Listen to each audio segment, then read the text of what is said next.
नमस्कार दोस्तों, आज हम पहुंचे हैं मां नर्मदा की पावन धरती पर, जहां हवा में भक्ति है, पानी में पवित्रता और वातावरण में अद्भुत सुकून।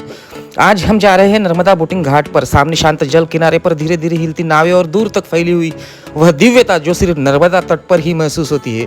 तो चलिए आज की इस आत्मिक यात्रा की शुरुआत करते हैं। नाव की ओर बढ़ते हैं और नर्मदा माँ की गोद में एक शांत सफर को शुरुआत करते हैं।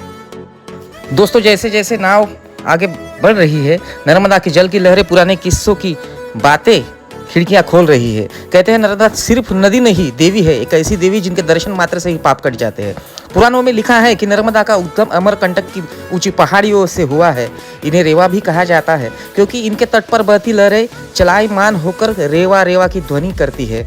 किंवदंती यह भी कहती है कि स्वयं भगवान शिव ने नर्मदा को अपनी पुत्री के रूप में जन्म दिया था। कहते हैं जब महादेव तपस्या में लीन थे तब उनके पसीने की बूंदों से यह पवित्र नदी उत्पन्न हुई, इसलिए नर्मदा को शिव की चंचला भी कहा जाता है। गंगा जी ने स्वयं स्वीकार किया था कि नर्मदा के जल से स्नान कर लेने वाला मनुष्य जन्मों जन्मों के पापों से मुक्त हो जाता है। इसलिए तो नर्मदा परिक्रमा को भारतीय आध्यात्मिक परंपरा में अद्वितीय स्थान है।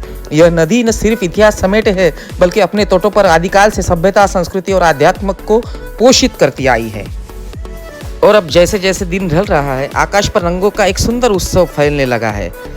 सूरज धीरे धीरे नर्मदा की गोद में ढल रहा है। जल पर सुनहरी परछाइयां नाच रही है और हवा में एक अवर्णनीय शांति है।